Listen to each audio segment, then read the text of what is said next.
हाय दोस्तों, आपका बहुत बहुत स्वागत है आपके अपने ही चैनल ज्ञान वर्षा टीवी में। तो वीडियो को अंत तक जरूर देखें। दोस्तों, आज से 5000 साल पहले भगवान श्री कृष्ण ने मनुष्य की बर्बादी के 3 प्रमुख कारण बताए हैं। इस वीडियो में हम कहानी के माध्यम से आपको वो 3 कारण बताएंगे। तो चलिए देखते हैं वह कौन से 3 कारण है जिन्हें करने से मनुष्य बर्बाद हो जाता है। कहीं आप भी तो नहीं कर रहे ये गलतियाँ? तो चलो शुरू करते हैं। शुरू करने से पहले आपसे एक रिक्वेस्ट है कि वीडियो को लाइक शेयर करें और चैनल को सब्सक्राइब करके घंटी के बटन को ऑल पर सेलेक्ट कर ले, ताकि रोज ऐसी ज्ञानवर्धक वीडियो आपको देखने के लिए मिलती रहे। तो चलो अब शुरू करते हैं। प्राचीन काल में एक नगर के पास के एक जंगल में एक बूढ़े सन्यासी रहते थे। संसार के तमाम आकर्षणों से दूर होकर उन्होंने कई वर्षों की तपस्या से अपनी शक्तियों को जागरूक किया था। वे लोगों की हर समस्या का समाधान करते थे। धीरे धीरे वो बहुत प्रचलित हो गए। एक दिन जब ये बात राजा को पता चली तो उन्होंने सन्यासी से मिलने का फैसला किया। जब राजा सन्यासी से मिले तो वे उनकी बातों से बहुत प्रभावित हुए। तो उन्होंने सन्यासी से राज्य में चलने और महल में रहने का आग्रह किया। सन्यासी ने राजा की बात मान ली और राजा के साथ में उनके राज्य में रहने के लिए चले गए। कुछ साल तक सन्यासी वहीं राजा के महल में रहे। एक दिन राजा और रानी को पड़ोस के राज्य में जाना पड़ गया। उन्होंने एक नौकर को सन्यासी की देखभाल के लिए छोड़ दिया। एक दिन नौकर बीमार पड़ गया और सन्यासी की सेवा में आया ही नहीं। सन्यासी को भोजन न मिलने के कारण वे बहुत क्रोधित हो गए। तभी राजा और रानी भी वापस आ गए। सन्यासी ने राजा से कहा कि हे राजन, आप अगर मेरी देखभाल नहीं कर सकते हैं तो मुझे यहाँ क्यों लाए हो? तो राजा ने सन्यासी से माफी मांगकर कहा कि आपके साथ जो कुछ भी हुआ है उसके लिए मैं क्षमा चाहता हूँ। इसके कुछ दिनों बाद ही राजा को फिर पड़ोसी राज्य में जाने का न्योता आया।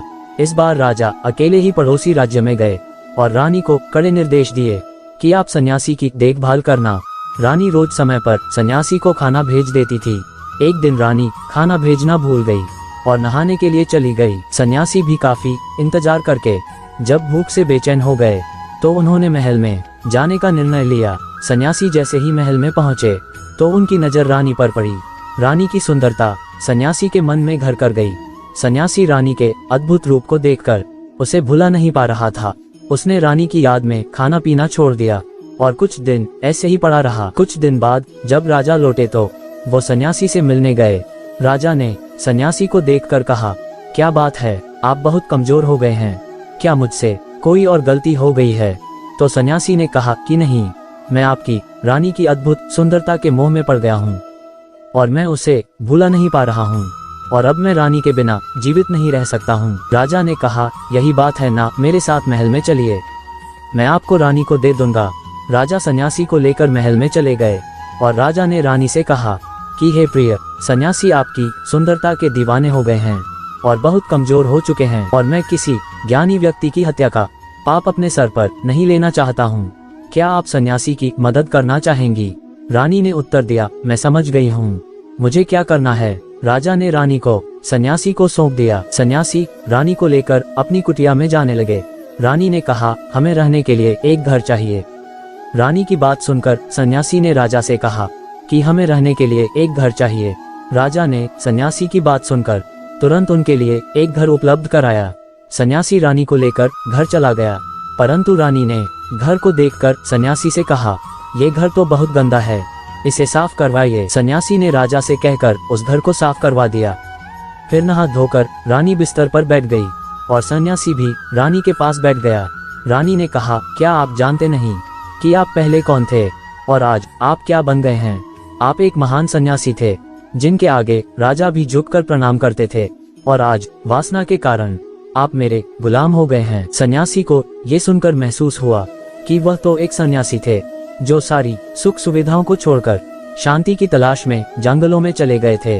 फिर सन्यासी ने राजा को बुलाया और रानी को उनको सौंप दिया और कहा, हे राजन, आज मैं आपको मनुष्य की बर्बादी के 3 कारण बताऊंगा जिनको अगर व्यक्ति ना करें तो वे सबसे ज्यादा सुखी रहेगा और वह बर्बाद नहीं होगा। पहला कारण, इच्छा, क्योंकि इच्छा ही दुनिया के हर व्यक्ति के अंदर सबसे पहले अवगुण होता है और जो मनुष्य अपनी इच्छाओं को नियंत्रण में नहीं रख पाता है वह जीवन के किसी भी क्षेत्र में सफल नहीं हो पाता है, क्योंकि जैसे ही उसकी एक इच्छा पूरी होती है तो दूसरी की कामना करने लगता है, और दूसरी इच्छा पूरी होती है तो तीसरी उसके मन में जागृत हो जाती है, और ऐसे करते करते इच्छाओं पर नियंत्रण न होने के कारण इसी जाल में उलझा रहता है।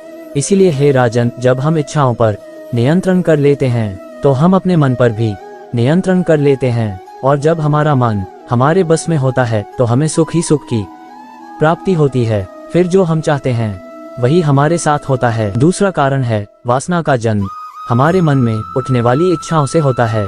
जिस प्रकार इच्छा का कोई अंत नहीं होता है, तो मनुष्य वासना के जाल में फंसता ही चला जाता है। वासना के वशीभूत होकर मनुष्य को कुछ भी नजर नहीं आता है और अपने जीवन को खत्म कर लेता है। तीसरा कारण है क्रोध, क्योंकि जब मनुष्य की वासना की पूर्ति नहीं होती है तो उसके अंदर क्रोध उत्पन्न हो जाता है, और जब व्यक्ति पर क्रोध हावी हो जाता है तो उस पर उसका नियंत्रण नहीं होता है, तो वह क्रोध में आकर कई गलत निर्णय ले लेता है और दूसरों को बहुत भला बुरा कह देता है। और जब उनका क्रोध शांत होता है तो उन्हें अपनी गलती का एहसास होता है, लेकिन तब तक सब कुछ बर्बाद हो चुका होता है। क्रोध के कारण मनुष्य के कई बने बनाए काम भी बिगड़ जाते हैं। जब मनुष्य के भीतर क्रोध उत्पन्न होता है तो अंदर से वह बहुत कमजोर हो जाता है, और एक कमजोर मनुष्य फिर तनाव में चला जाता है, और एक बार हम जब तनाव में चले गए तो हमारा पूरा जीवन बर्बाद हो जाता है। दोस्तों, उम्मीद करता हूँ मेरी वीडियो आपको पसंद आई होगी, तो प्लीज वीडियो को लाइक शेयर करें और चैनल को सब्सक्राइब करके घंटी को ऑल पर सिलेक्ट कर लें।